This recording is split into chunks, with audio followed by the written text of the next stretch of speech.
Welcome to Meadowlarkers 56. Oh, the FIFA, Lawrence Taylor episode. otherwise known as Sorry, the I Lawrence. had one. Exactly. You can talk about blowing it up, Kate Fagan. That is like a Lawrence Taylor just smashing a play at the line. Meadowlarkers 56. You never get to participate in this little ritual of ours. Honorary captain is obviously number 56, Lawrence Taylor. So that's why Kate just blasted through the line for the sack. Okay. We are going to talk not New York Giants football, but we're going to talk World Cup. World Cup, it is World Cup week starting on Monday, I think. It just opened up yesterday, Sunday. right? Sunday. Sunday, Was rather. it? Sunday, Yep. Sunday, Sunday. And we're going to talk about FIFA Uncovered, the new Netflix doc produced, directed by Daniel Gordon. We have many things to say about this. Obviously, I don't know. How many episodes is this? I know I watched the first two. Do you know the total? It's I believe four. It's four four total. episodes. Yep. It's Yeah. four total. So we've got, I mean, have you watched all four? I'm on two. I watched three. I You've watched watched three. three, Of those. Kate? I'm almost done with all four. I promised I'd watch one, and then I got carried away this morning, so I'm almost Totally done jumped with the it. gun. I am starting episode 3 right now, which I think is enough for us to begin sort of the conversation. The documentary, there's been plenty of talk over the years about FIFA and its omnipotence and power and corruption, whether you're watching Real Sports or the number of books. Our friend Dave Zirin, who was on last week, Brazil's Dance with the Devil, so many other books as well that are out there, so many docs as well. But it is appropriate to talk about this as we've got Cutter as we laugh as your 2022 host. And the documentary really is about sort of the rise and fall of FIFA leading up to or beginning with the FBI indictments that came a few years ago. And so far, and like I said, you guys are further along than I am, but initial impressions and sort of how you were watching the first couple days of the World Cup and watching this at the same time. Impressions, Kate Fagan. Well, first I'll start with how World Cup remains for me the one sporting event that I watch as an enthusiastic Fan. Big. fan, which is ironic considering that it is the sport with the most historical corruption in sporting history. But for me, I came to it in 2006, the Germany World Cup, and I have been so obsessed with international soccer since, to the point where when I was covering the Sixers in 2008, 2009, my boss at the time, Jim Cohen, who I don't know if Howard, you remember him from ESPN days, but doesn't matter. He came to me after one of the Sixers seasons, and he's like, "You did such a great job. You worked so hard on the Sixers season. I'm gonna let you, like, we want to give you either a bonus or something." And I was like, "Well, actually, why don't you let me cover the World Cup this summer?" And it was in South Africa, so I covered the 2010. 2000, yeah, in 2010. I covered the 2010 World Cup in South Africa. It was interesting to me that when a boss came to me and said, like, you could have a bonus, I chose to work more, which I really didn't realize until I was like day 27 consecutive working in South Africa. But since then, I went to the Russia World Cup just for fun in 2018. So I come to the World Cup like as an enthusiastic fan, the lone remaining area that I'm a fan. So I have been watching every minute of this World Cup. Okay, can When I it comes, stop you quickly yeah, right there? yeah. Are you one of those people who is a World Cup fan, or did World Cup 2006 bring you into watching soccer year round are you a soccer fan now? Do you follow the EPL and follow the rest of it all? Or are you a tournament person where World Cup is your soccer existence? World Cup is my soccer existence. I find following the EPL and all of the different leagues, like it treads onto the whole like too exhausting sport fandom for me. Like now you're getting into the same thing as like an NBA season, whereas the World Cup is like, oh, I know there's a set amount of time that I can focus and get really invested in all of these storylines, but I'm not sure I want to be invested like waking up at 6 a.m. on a Saturday morning all year round watching like Tottenham or something. So my fandom really rests with the World Cup, which has been for me. I actually made right after Brazil in 2014, I was like, I'm going to go to every World Cup from now until I am no longer like physically able to go to World Cups. But then they gave one to Qatar. And I am obviously not going to go, as someone who identifies as gay, I'm not going to go to Qatar. And so that kind of dovetails with my fandom of the World Cup, with what we're talking about here today, FIFA Uncovered. I mean, I think we can get into all of the underlying discussion points about power that we always talk about on this podcast and all of that. But I think first I'll just start with my like documentary review of FIFA Uncovered. And I would say they scored what I think are some exceptional interviews for FIFA Uncovered, right? Yeah. They have Sepp Blatter, they've got a lot of people sitting down for interviews that I'm surprised would sit down for interviews. But I would say overall, like visually, the doc is pretty boring.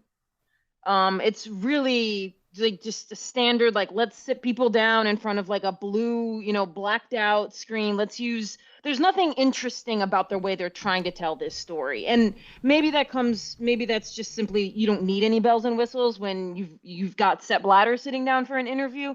But I wouldn't say that I'm like visually stimulated by the doc so far.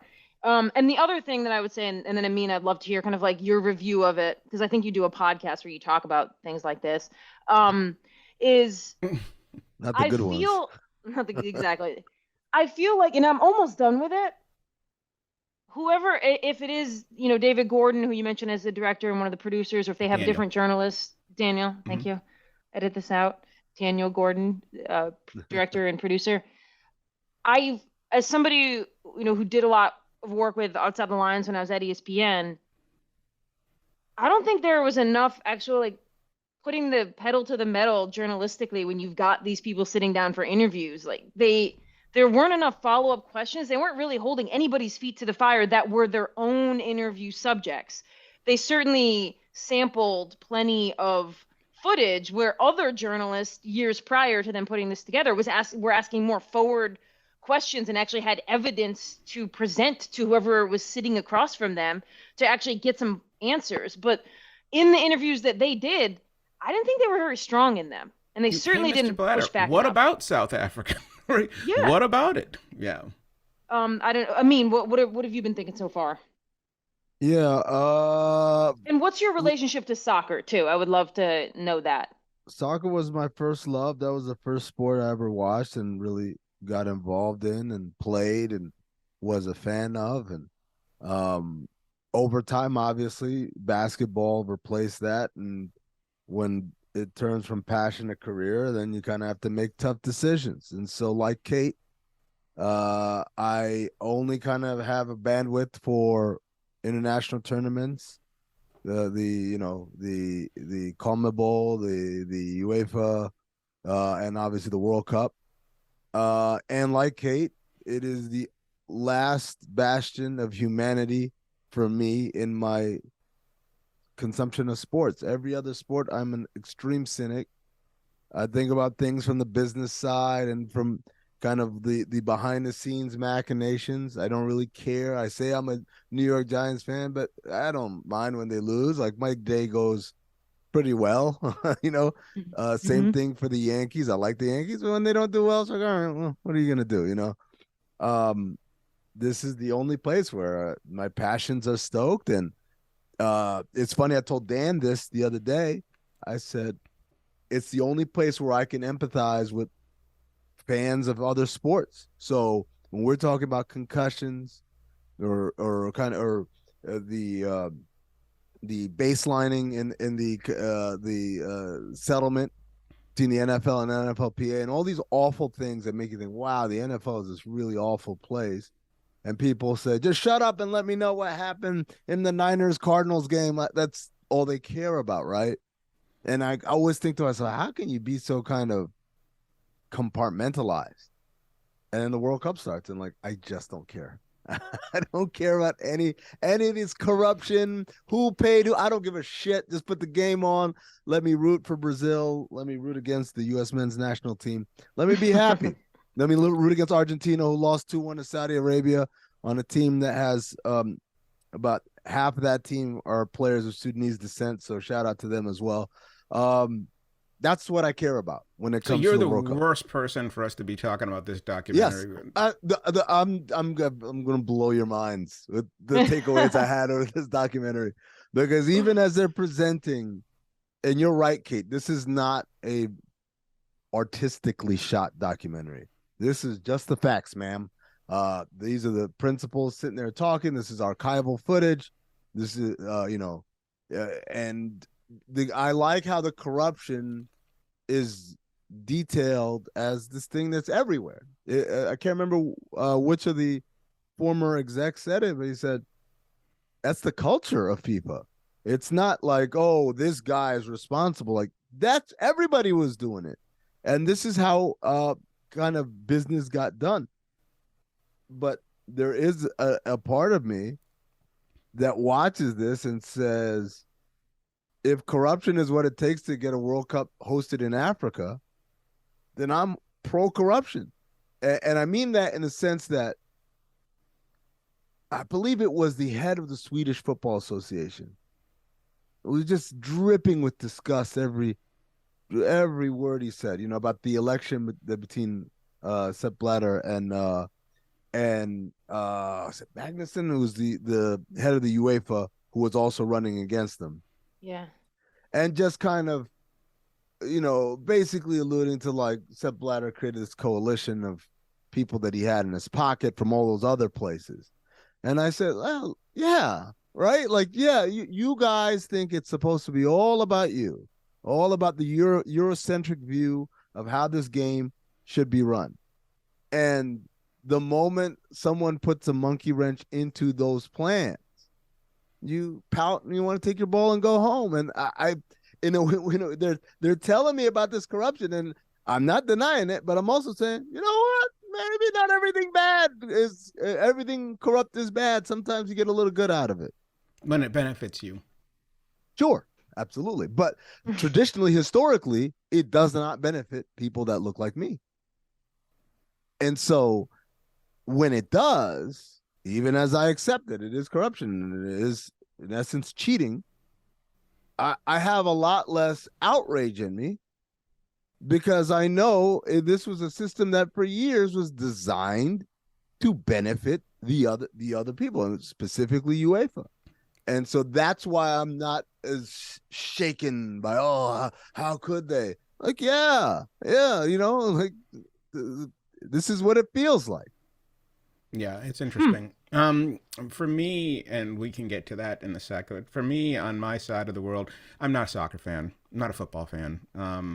I don't watch it. I mean, I understand the importance of it. I remember when I was in Guatemala at Spanish language school back in '98, which was a World Cup year. The word that they used to keep saying is that we play the sport of kings. We play the sport of kings. And so I started to get into it, and it was really fun to watch. I am 100% a tournament person when it comes to the World Cup. Try to keep up with the EPL and all the other leagues and the rest of it, and try to watch a little MSL, because the world is changing and you have to start knowing a little bit more about these things, but it's really not my game. However, I do have one of my favorite World Cup moments was living in San Francisco when the World Cup came to the United States. And so they had some games down at Stanford, and the Brazilians were staying in my neighborhood in Haight-Ashbury. Nice. They like to party. Mm-hmm. Very physical fun. It was hilarious. I was like, I'm not used to being like jostled and pushed around watching an event. But you walk in and have a drink, and someone's got a gigantic paw around your neck, around your arm. Hey! And so it was actually really, really a lot of fun. And then, of course, I've been watching ever since. And Kate, you're right. I think the documentary, the two things that hit me about the documentary is that, number one, it's coming off of the heels of me watching the John McEnroe documentary that's on Showtime right now, the Barney Douglas doc. And they did so much with that. It's not a bunch of guys sitting in front of a bookcase. Tried to use the city as part of the story, tried to do some different visuals, tried to do some different graphics, really tried to make it something different than the usual talking head punditry doc that we're getting here. On the other hand, it also feels somewhat appropriate because this is a very, very, very business-like power European documentary. Like whenever I'm in Europe, it always fascinates me how many people still wear suits in the daytime, like for lunch, right? That's what this is. There's a reason why the Bond villain looks like the Bond villain. That's the European culture. That's how they dress, and that's how they look. And I remember, and I corrupted my wife when we first met, because she's from the Netherlands. She didn't even wear blue jeans when I first met her. There's no leisure clothes over there, right? I mean, they're constantly like, why are y'all always dressed up? And so and now, of course, she's wearing sneakers. I mean, she didn't wear sneakers, never saw her in a pair of sneakers. And so, so the look and feel of the doc feels very FIFA. Even though it's sort of Spartan, even though it's very dry, it feels very, this is, European industrial, high business, high corruption. I'm just like waiting for Jason Bourne or Bond or someone to sort of jump into this.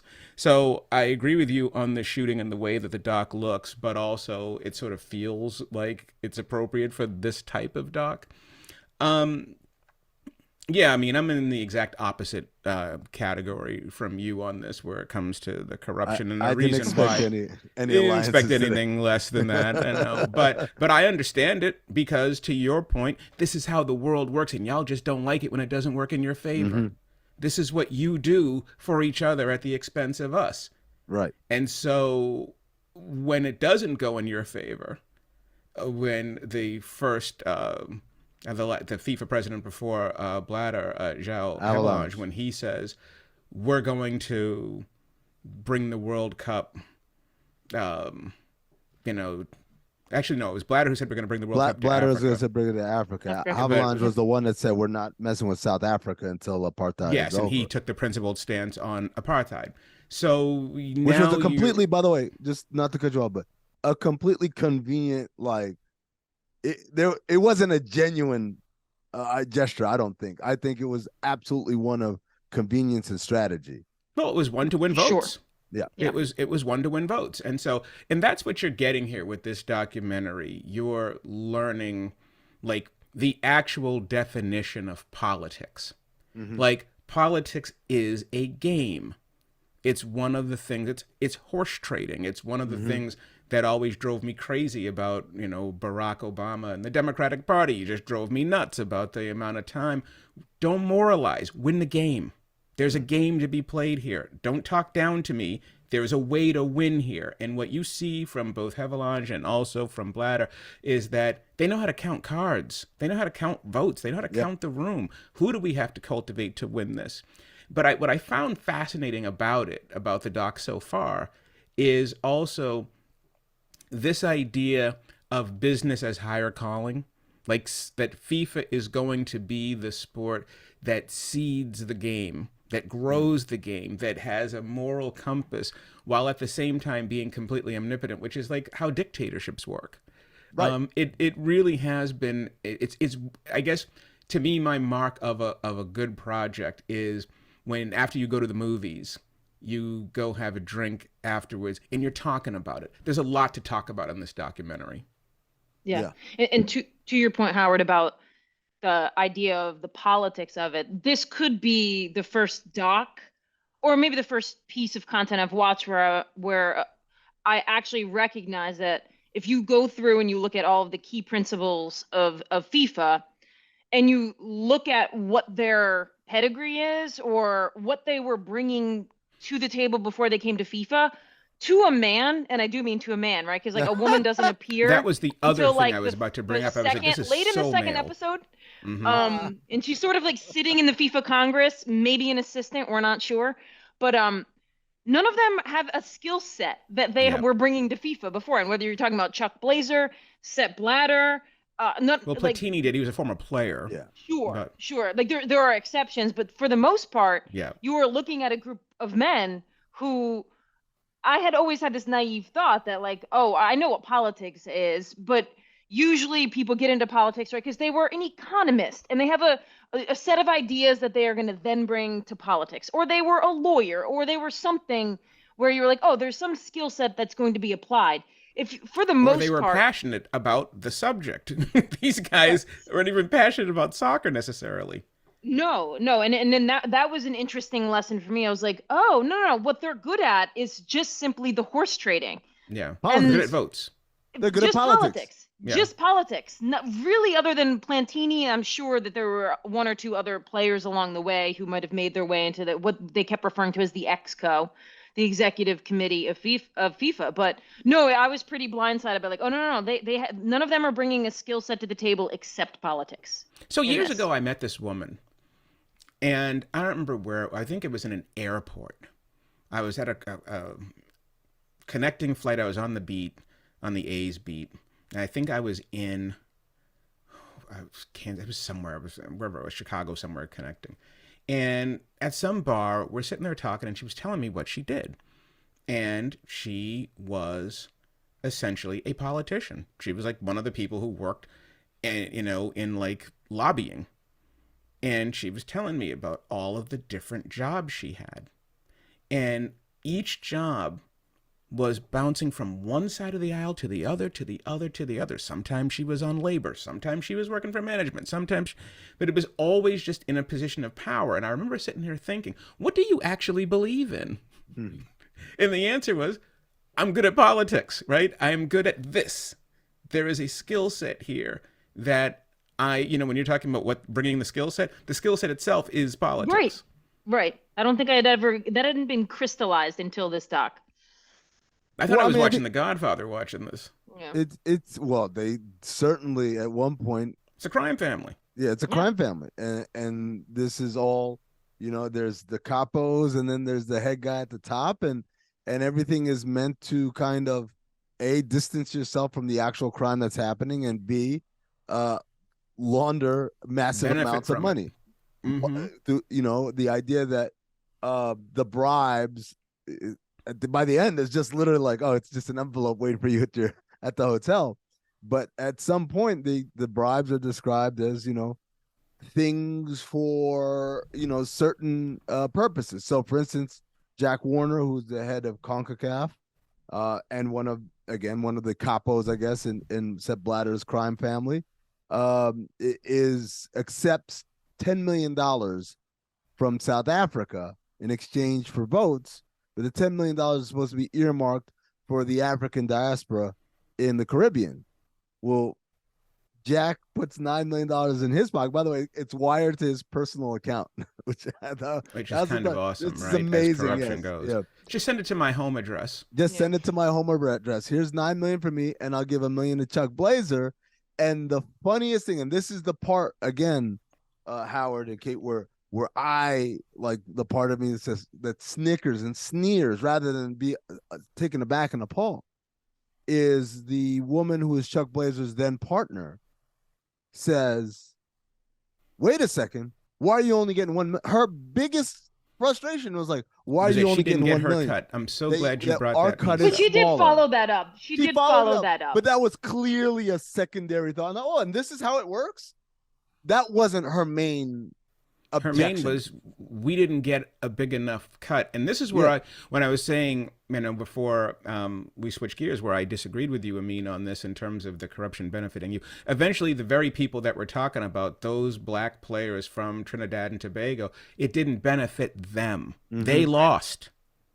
Right? Yeah. They lost because these individuals, okay, you got your World Cup, you got Shaka, your votes. What's that? Shout out to Shaka Hislop. He worked with us at ESPN. He was part of our soccer. I think he's still there actually, but I don't know. I'm not there anymore. So. It was interesting because I was eventually the politics and the corruption and the bribery is to serve the politician and the briber. Yes. Right. That's who it's actually serving. And so, when I saw her, and I was like, okay, partner. What does partner actually mean? I was like, okay, I didn't know, were they married? Were they business partners? Yeah. I couldn't quite. That was like a little maybe murky. They never got married. They were together. Involved. Yes, they were. Okay, This is also one of those docs where it's like I will be hitting the Googles on every break I take. I'm like, I need to know who these people are, so you can actually watch this and find out sort of what the doc, how the doc actually represented these people.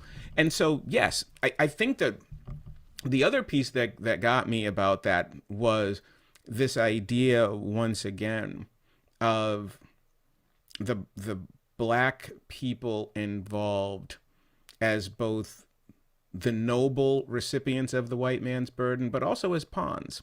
We're not going to do this because of apartheid. Is it because of anti-apartheid, or is it because you need votes? We're going to bring us the World Cup to South Africa. Are you bringing the World Cup to Africa because this is the right thing to do and because this globalizes the sport, or because you need those African votes? We're bringing $10 million, and by the way, what on earth is $10 million going to do for the entire legacy of slavery in the Caribbean? I was like, you got shorted on that one, pal, right? Technically, Jack is a member of the African diaspora. So. and technically, he's also a crook, right? So there was a lot there. I'm looking at that going, 10 million? I don't know if 10 million is going to butter the biscuit here, pal. So there was that, but it was also the look on the face of the athletes when they saw the balance sheet. It was essentially, Bud Schulberg and the Harder They Fall Bogey's last film. What's Toro's share when the corrupt boxer, handlers start doing the balance sheet, and it's like, your take after getting your ass kicked is $42, right? They got $800. I honestly couldn't believe, just for our listeners who haven't seen it yet, what each Trinidad and Tobago player was supposedly their cut of 50% of the commercial revenue of their country going, and 70-30 split commercially, 50-50 with the FIFA money bonus, was $800. $800 a player. I mean, $800 a player. As soon as we asked 70-30, and Shaka was like, there's no way he's gonna give us 30. And he said, no problem. And he said, no problem. I was like, okay, I know exactly where this is going. Yeah, exactly. It's like that's Lucy in a boy named Charlie Brown. Owning 10% of Charlie Brown is like owning 10% of nothing, right? It was Lucy in the football right there. I mean, and it really was. It's like, I think the thing that I found compelling about this as well is the naivete, the honesty that you bring to a certain thing, that you bring to an experience, and the looks on people's faces. And that's the beauty of documentary, because you have them on camera. When that innocence is taken away, when those players are talking about, it took away my joy of representing this country. Yeah, and to me, that part, the part that where they got $800, I was like, yeah, this is exactly how I thought it was gonna end. The part I did not anticipate is, not Shaka, the other player says, a manager for a bigger club said, I wish we could sign you, but you're blacklisted. That's right. That was honestly, I think, the first pearl clutching moment for me. That they do that. They put out like basically a no-fly zone if you kind of buck up against the system. And by the way, what they did wasn't even bucking up against the system. All you did was ask questions. There was a light. That was so light and polite and exactly. But this is your corruption. I mean, this is what you asked for. Yeah, you loved it. This is good for me until it's not, right? Yeah. I mean, I would say one of the things I was thinking while I was watching it was the reason it works so well as a story, in addition to obviously being the most popular game in the world, is that it's just there's no, within the FIFA system, there's no like chutes and ladders where you're like, all right, well, there's the whole organizational structure is confusing. It's like these are 22, sometimes 24 men with no balance check. And where the World Cup goes is voted on by the executive committee of FIFA, and at the end, right? Like now the FIFA president is voted on by all countries. Everybody. So you're talking about hundreds of votes where then there's more lobbying. But like the reason it works so well is like a structure of seeing, oh, this is what happens when you have sport at its most corrupt. And sort of the logical conclusion to any sort of, as we talk about, power and money meeting is This isn't confusing in any way. This No. is 22 men who have to vote for who is getting the next, with nobody, as somebody said in the doc, it's just a free lunch. Yeah. There is no like, well, you have to then campaign to your constituents to justify why you did what you did. I mean, there is no balance on FIFA Absolute at all. power. Absolute power. But what I thought absolutely. was equally illuminating was to have it really spelled out in very clear terms that this body is more powerful than most countries, than a lot of countries, that we're peers. Yes. We're They are not a superpower. begging. They said we're a superpower. Exactly. Yeah, we are not begging to have our event in your country, which is what the Olympics has begun. You know, the Olympics has descended into that. Would somebody please take us? FIFA is not in that category. They, you know, it's and what I'm hoping for, and I mean, you finished the doc, I haven't, but I'm hoping that we get to an economic question of, do these countries make money? Like there was that moment. There was that moment with the Olympics where suddenly municipalities and states and countries were like, well, wait a minute, this is a loser. I think it was maybe was it Brazil, Rio 2016, where it really became, just a prominent narrative that this is a loser for you. You don't want the Olympics at Right. your, in your country. I mean, there's a prestige to it and everything, but if you're really counting dollars here, this is not a great event for you. Yeah, I mean, all of these events are dripped in nationalism, right? This isn't for you to prove to the world that you're ready or to make a lot of money. It's to put pride into your citizenry slash make But it's them also to prove that you're world class. It's also to prove, like, when you're trying to land events, like when you move to a new town, like when I talk about, are you a world-class city or not, right? In the United States, do you have 4 sports teams or do you have 2? Do Right. you have first-run movies or do you not? Do I have to drive 25 miles to go to the movies? Do you have real restaurants? Do you have all of the things? And one of the things that these leaders look for is, we need to prove to everybody that we can land big fishes. And it's all ego, and it is But nationalism who are they proving it to? See, that's Exactly. the part where I think it's interesting. I think it's more about proving it to your citizenry, Agreed.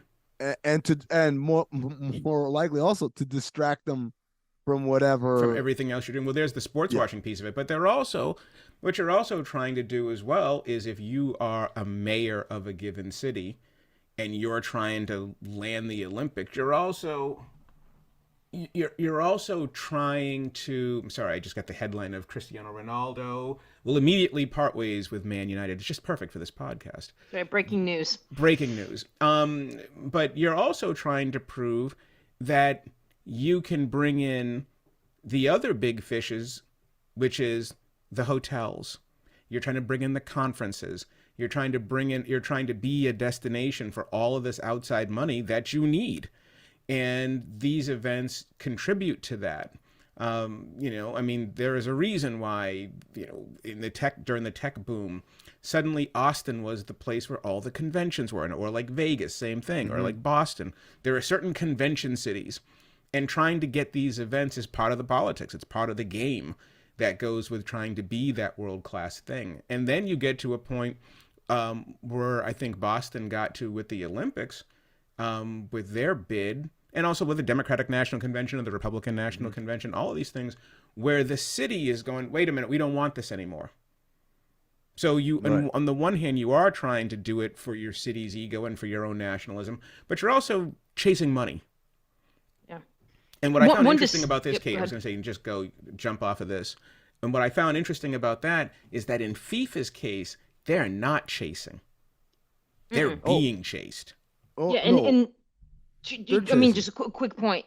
Well, they're chasing and being chased, right? Like, they're chasing to make the most possible, but it's not like they don't have suitors. But I would say the one distinction that I see, and I don't think they've touched on it in the doc, between the Olympics and where FIFA is, and why FIFA is still so coveted, is if you're looking at the infrastructure that it has to be built, you're not talking about like a luge track, a speed skating track, like all of these things that sit idle because they don't really happen outside of the Olympics. You're really talking about Yeah, you're really talking about infrastructure. Now, does Qatar need, 13 stadiums?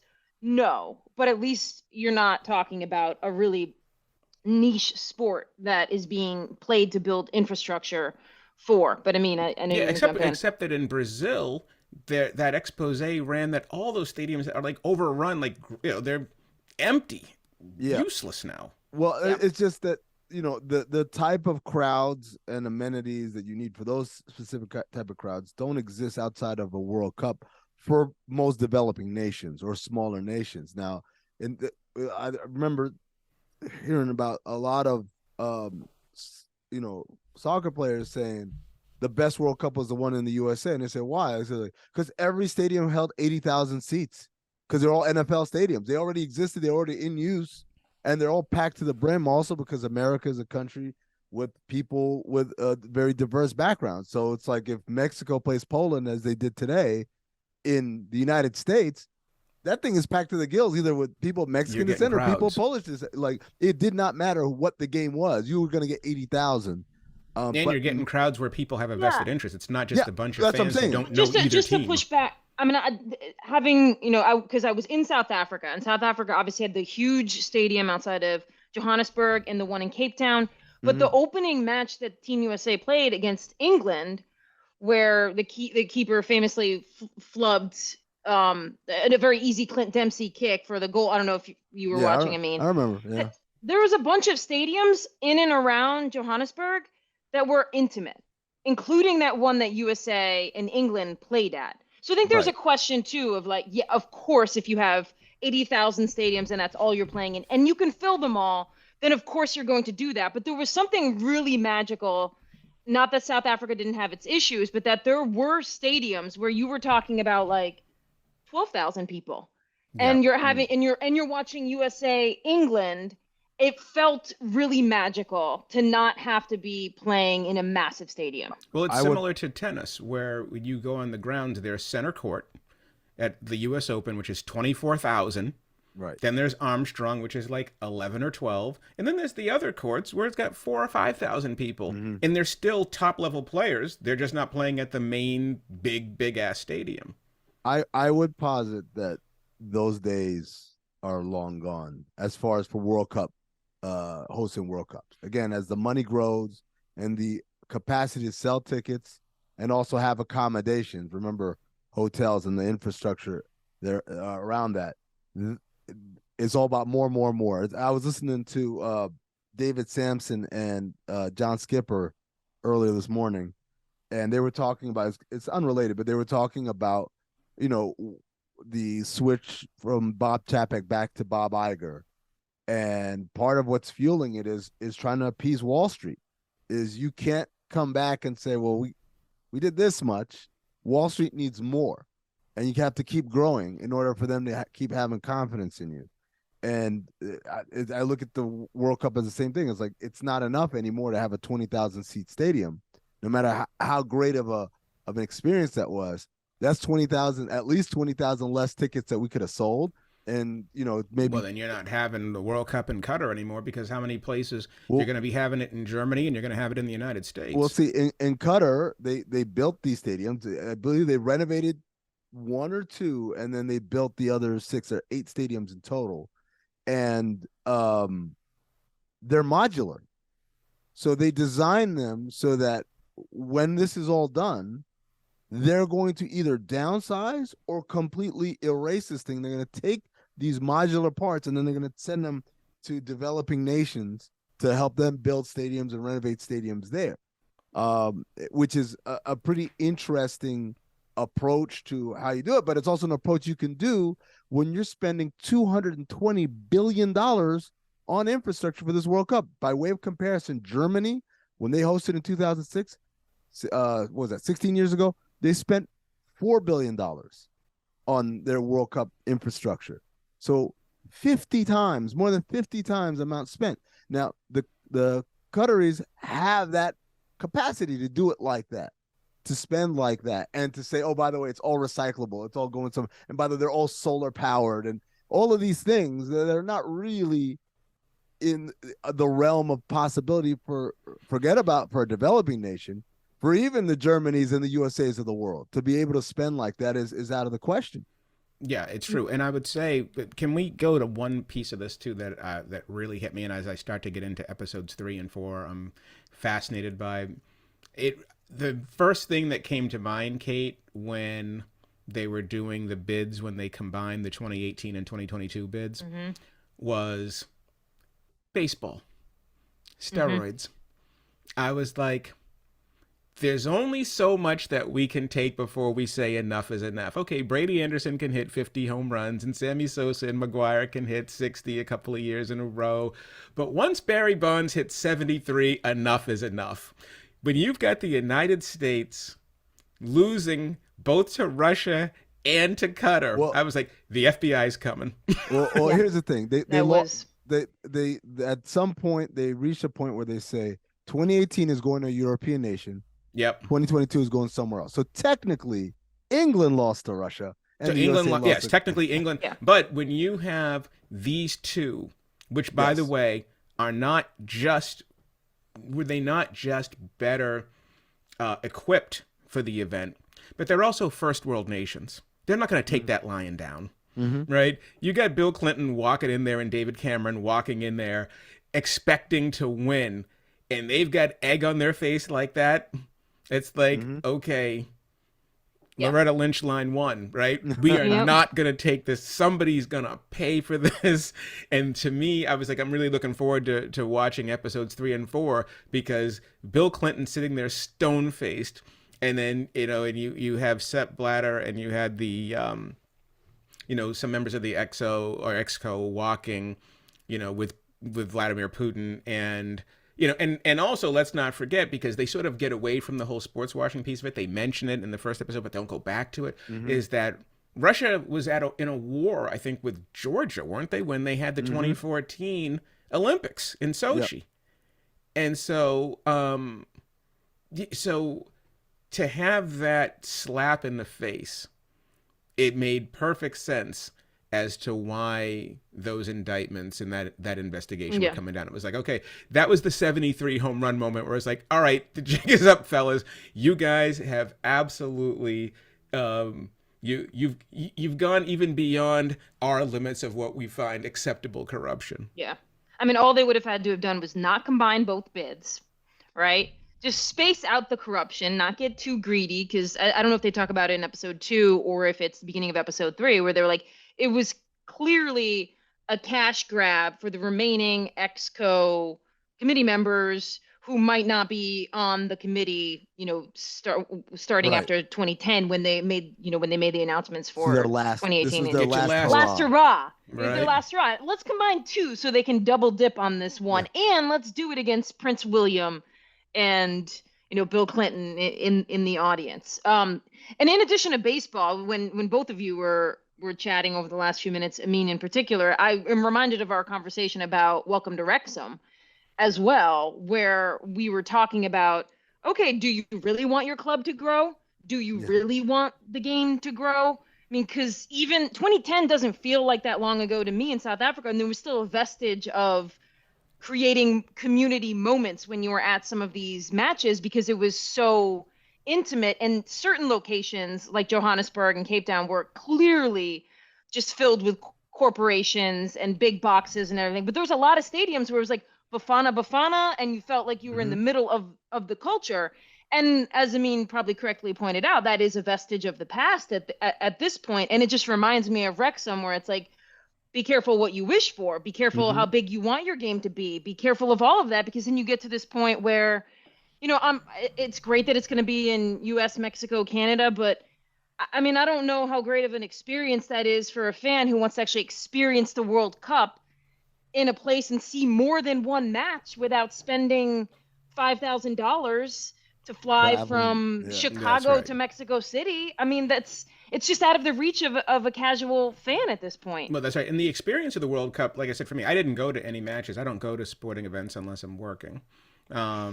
So I just don't like being around that many people, Kate. That's all. Yeah. It's Yeah, not that I yeah. don't like sports. I just don't want to be around that many people. I mean, it's too okay much- to not like sports too. Exactly. It's just too much humanity for me. So anyway,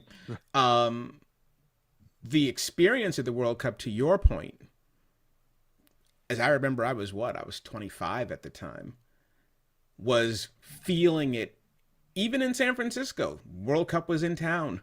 And for those 3 weeks or however long it was before they moved these, the stadiums were going, because I think back then it was, what was it, Boston, DC, Chicago, LA, San Francisco, and New York. For those weeks where those teams were in the Bay Area, there was a really cool energy. It was a cool international energy that felt, it felt like, oh, this is really interesting. Maybe that still exists. I don't know if that's true. I've never lived in an Olympic city. When I was in Vancouver for the 2010 Olympics, I don't know how much the average Vancouveran, I don't know what they're called, Vancouverans, if Canucks, I don't know if they felt like, oh, the Olympics are in our town. But you're right. If you start getting to a point now where the numbers demand that we're only playing in super stadiums, and it's only going to be a boutique event that, when I say boutique, I don't mean small, I mean for a really small number of people who can afford it, then you do lose all of that community that is sort of part of the magic of this. Yeah, I mean, like I was in France in '98 for the World Cup. I didn't go to any games, but the viewing parties were everywhere. And there is, like a Super Bowl, there are a bunch of people who go to Super Bowl week with no intentions of actually going to the Super Bowl. Well, that's right. Or go to NBA All-Star weekend with no intentions of going to the NBA All-Star game or any of the events. You're just there to party. That's right. Well, I felt that in 2016. I was in Italy during Euro Cup.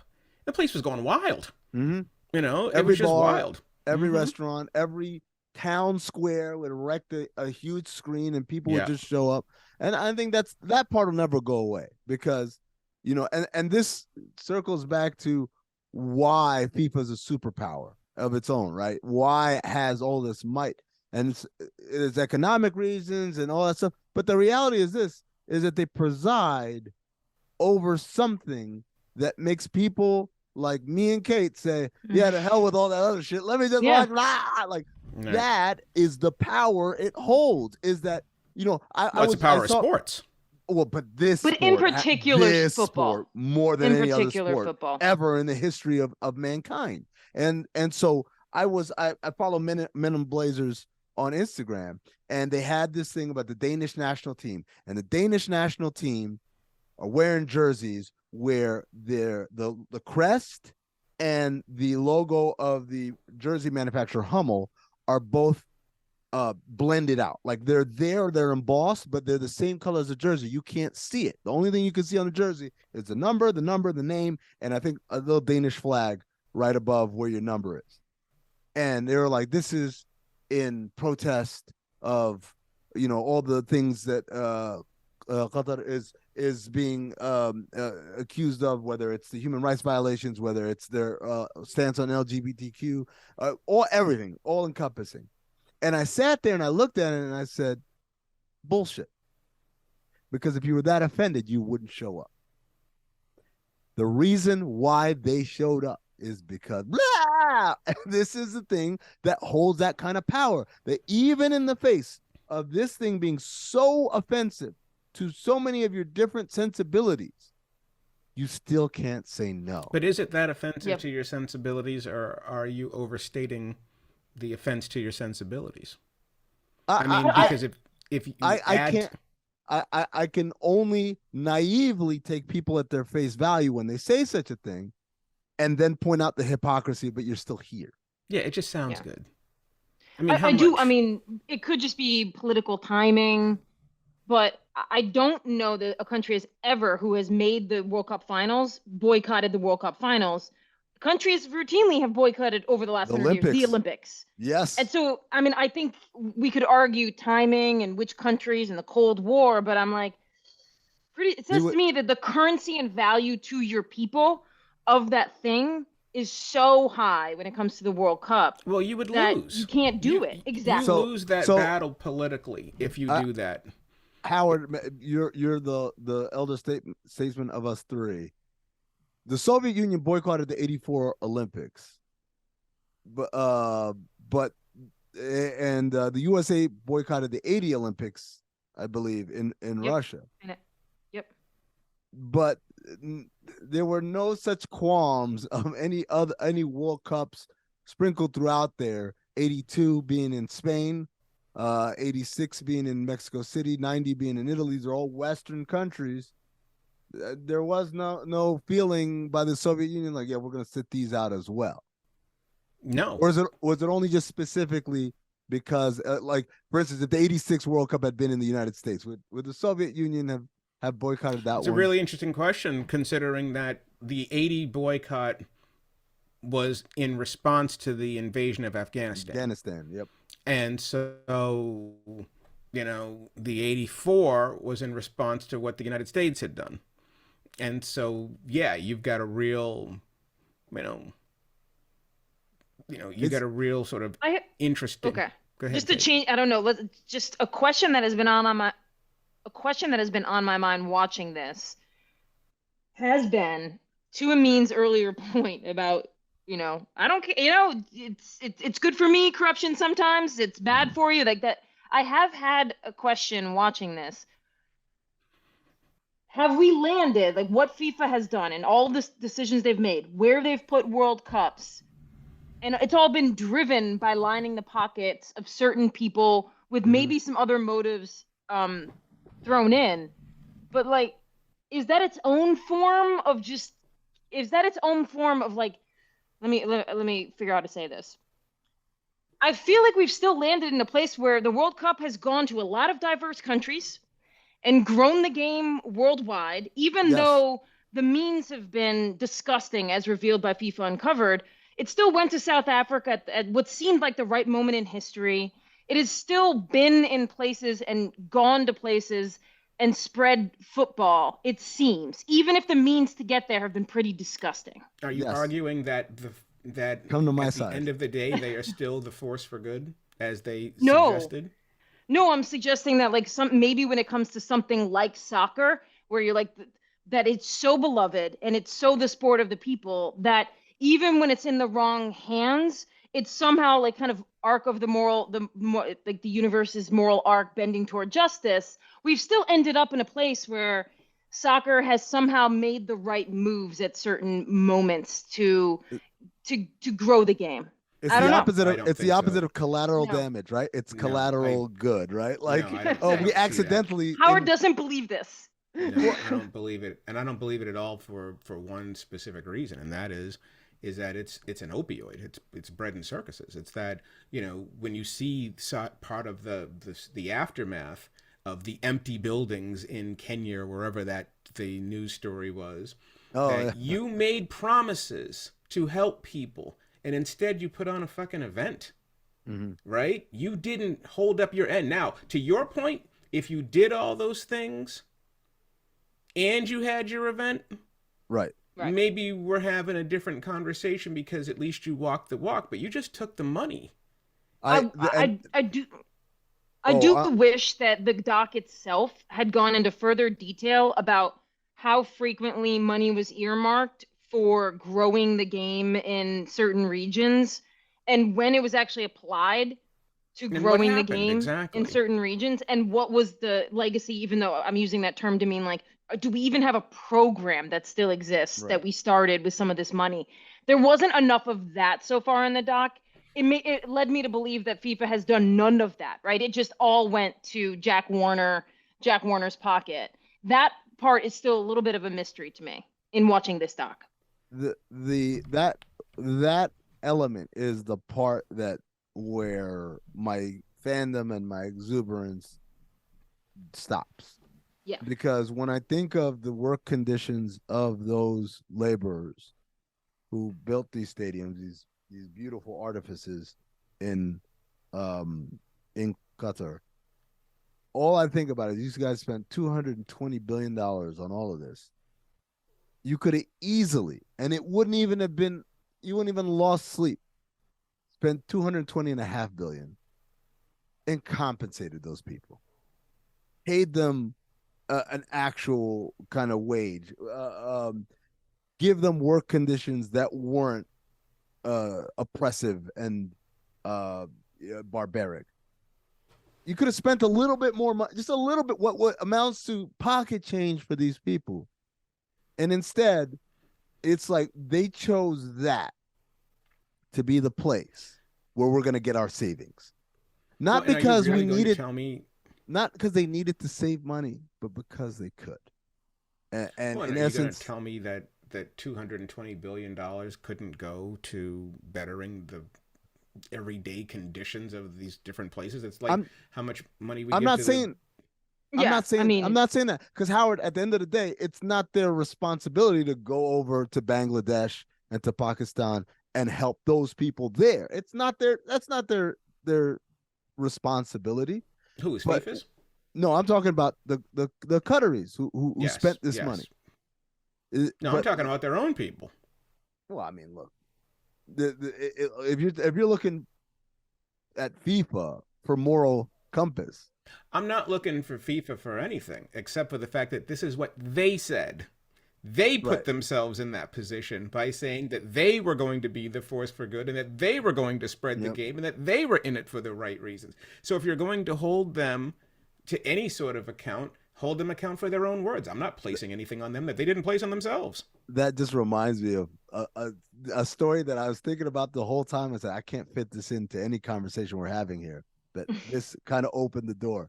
The Michelle Zen-Ruffinen, who is the Secretary General, who was, by the way, walked out. He got fired on the spot. Well, that's the thing that wilded me out. I was laughing so hard that he was Sepp Blatter's hand-picked guy, and then he was the guy that was asking, again, just asking questions. Yo, these accounts ain't accounting right now. This math ain't mathing. Can we get some clarity on this? And because of that, as soon as Sepp Blatter wins, the first thing he does in his acceptance speech is, and that motherfucker's out of here. He's out. Yeah. And shot him on the spot in front of everybody. And my man, I thought like, oh shit, he's getting up right now in the middle of the speech and leaving because he just got, he's not going to sit down and wait till the end of this thing to walk out. He's like, it's done. He went to the podium and that was ball game. Yeah, I mean, so this is how it works. And it's been a terrific doc, and I think we're wrapping right now, aren't we? At 57 minutes, 57, 26. The only thing I did notice that I want to point out was I'm almost done with it. Like I said, the dearth of ESPN clips in it was surprising to me. I only saw one ESPN clip in this entire doc.